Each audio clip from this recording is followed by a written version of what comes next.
Canada. Legalization has arrived. It is now legal for all Canadians to use marijuana.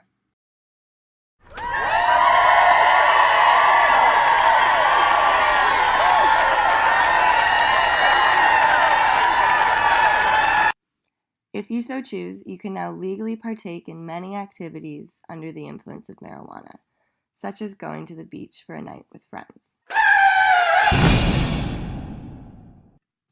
But you cannot drive there.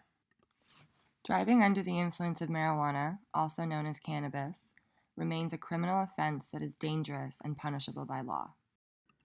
The 2017 Canadian Cannabis Survey revealed that prior to legalization, 22% of the Canadian population uses cannabis at various frequencies. Within this population of cannabis users, 39% admitted to getting behind the wheel within 2 hours of using cannabis, and half of those who did this had done so within the past 30 days. Furthermore, 79%, or 4 out of 5 cannabis users, reported having been the passenger in a vehicle driven by someone who had recently used cannabis. So, why does this matter? I mean, what's the big deal if people are getting behind the wheel while high? After all, 50% of cannabis users reported that they do not believe that cannabis has a negative impact on their driving ability. Some cannabis users go as far as reporting that cannabis makes them a better driver. This notion is disturbing because it is simply not true. No matter how safe someone might feel when they are driving high, the science says otherwise.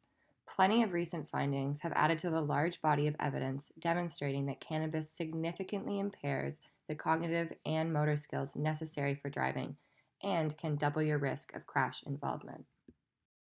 While the length of impairment differs depending on the type of cannabis product ingested as well as its potency, the science is clear. It is dangerous to drive while high.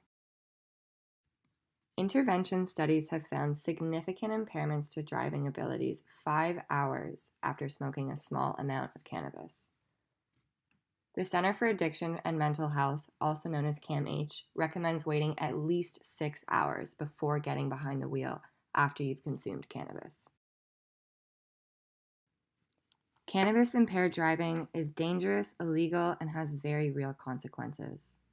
Canadians aged 16 to 34 account for 1/3 of our population, but account for 2/3 of all cannabis attributable fatalities.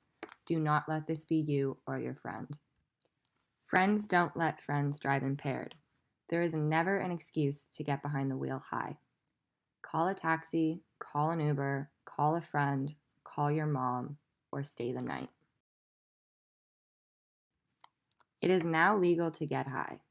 It is not legal to drive high. Always remember to park it before you spark it.